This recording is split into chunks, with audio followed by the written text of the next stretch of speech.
আলেমরা দুনিয়াতে নবীদের প্রতিনিধিত্ব করেন। নবীদের অনুপস্থিতিতে তাদের সব কাজ পরিচালনা করে থাকেন। এজন্য নবী করিম সাল্লাল্লাহু আলাইহি সাল্লাম বলেছেন, আলেমরা নবীদের ওয়ারিশ। 2025 সালের পবিত্র হজ পালনের উদ্দেশ্যে বাংলাদেশ থেকে যাওয়া শীর্ষস্থানীয় আলেম ও ইসলামী চিন্তাবিদদের মাঝে মক্কা নগরীতে দেখা গেছে এক হৃদয় ছোঁয়া ঐক্যের দৃশ্য। বিভিন্ন মত, পথ ও ঘরানার আলিমগণ মত পার্থক্য পেছনে ফেলে এক কাতারে এসে দাঁড়িয়েছেন ইসলামের মূল মন্ত্র ঐক্যকে সামনে রেখে।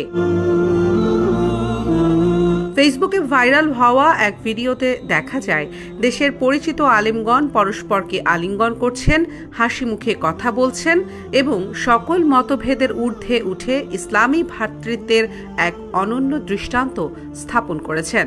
কাবা শরীফের পবিত্র ছায়ায় দাঁড়িয়ে এমন মিলনের মুহূর্ত দেখে অনেকেই পজিটিভ অনেক মন্তব্য করেছেন।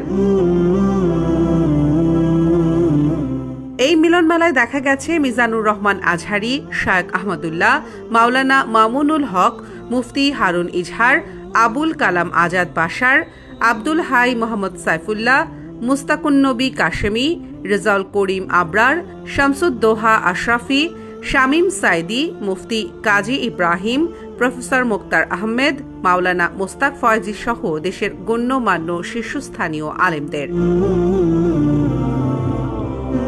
ধর্মীয় বিভাজন নয়, বরং জাতির বৃহত্তর স্বার্থে একতাবদ্ধ থাকা যে কতটা জরুরি এ বার্তা উঠে এসেছে এই মিলন মেলায়। উপস্থিত আলেমরা মহান আল্লাহর দরবারে দোয়া করেন যেন তাদের এই ভ্রাতৃত্ব ও ঐক্যের সেই সাথে তারাও জানান সর্বোচ্চ চেষ্টা করবেন ছোটখাটো ভুল ত্রুটি ভুলে তারা দেশ ও ইসলামের জন্য ঐক্যবদ্ধ থাকতে।